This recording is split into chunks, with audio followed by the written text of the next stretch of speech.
A. Arti hijrah Nabi ke Madinah. Secara etimologi, hijrah berarti pindah, meninggalkan tempat tinggalnya untuk menuju suatu tempat yang baru, atau mengungsi karena alasan tertentu. Pada masa perjuangan menyebarkan Islam, Rasulullah SAW dan para sahabatnya pertama kali berhijrah ke Habsyah atau Abisinia, dan rakyatnya beragama Kristen, namun rajanya Najasyi bersifat adil. Hal ini terjadi pada tahun kelima setelah beliau diangkat menjadi nabi. Hijrah ini terdiri dari dua golongan, pertama diikuti oleh 14 orang dan kedua diikuti oleh 100 orang. Faktor pemicu hijrahnya Rasulullah SAW ke Habsyah adalah karena perbedaan keimanan.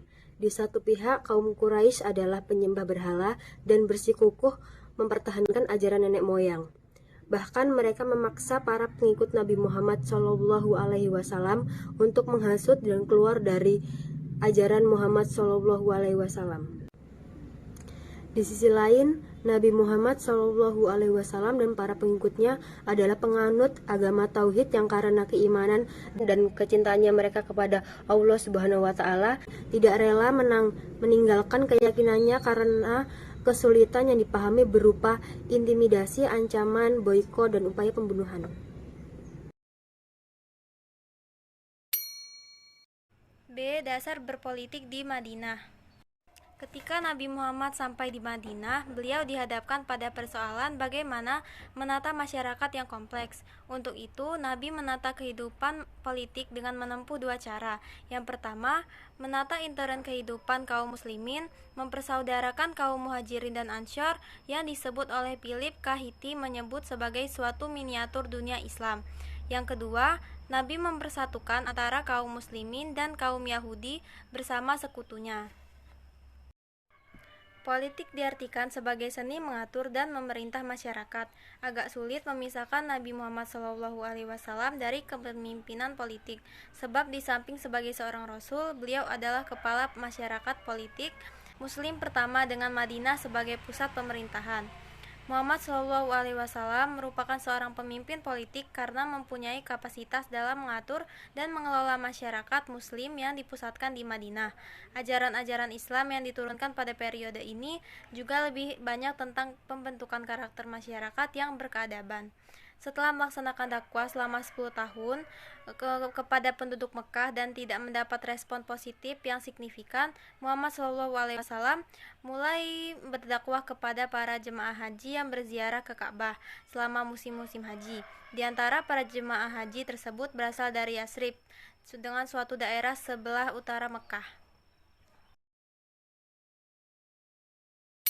C. Piagam Madinah, Darussalam, dan Darul Islam. Piagam Madinah juga disebut dengan sebutan Konstitusi Madinah.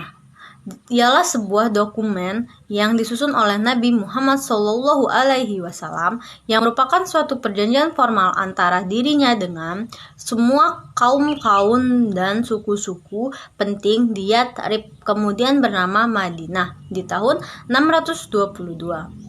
Dokumen tersebut disusun sejelas-jelasnya dengan tujuan utama untuk menghentikan pertentangan sengit antara Bani Aus dan Bani Khazraj di Madinah. Untuk itu, dokumen tersebut menetapkan sejumlah hak-hak dan kewajiban-kewajiban bagi umat Muslim, kaum Yahudi, dan komunitas-komunitas pagan Madinah, sehingga membuat mereka menjadi suatu kesatuan komunitas yang bahasa Arabnya disebut dengan ummah.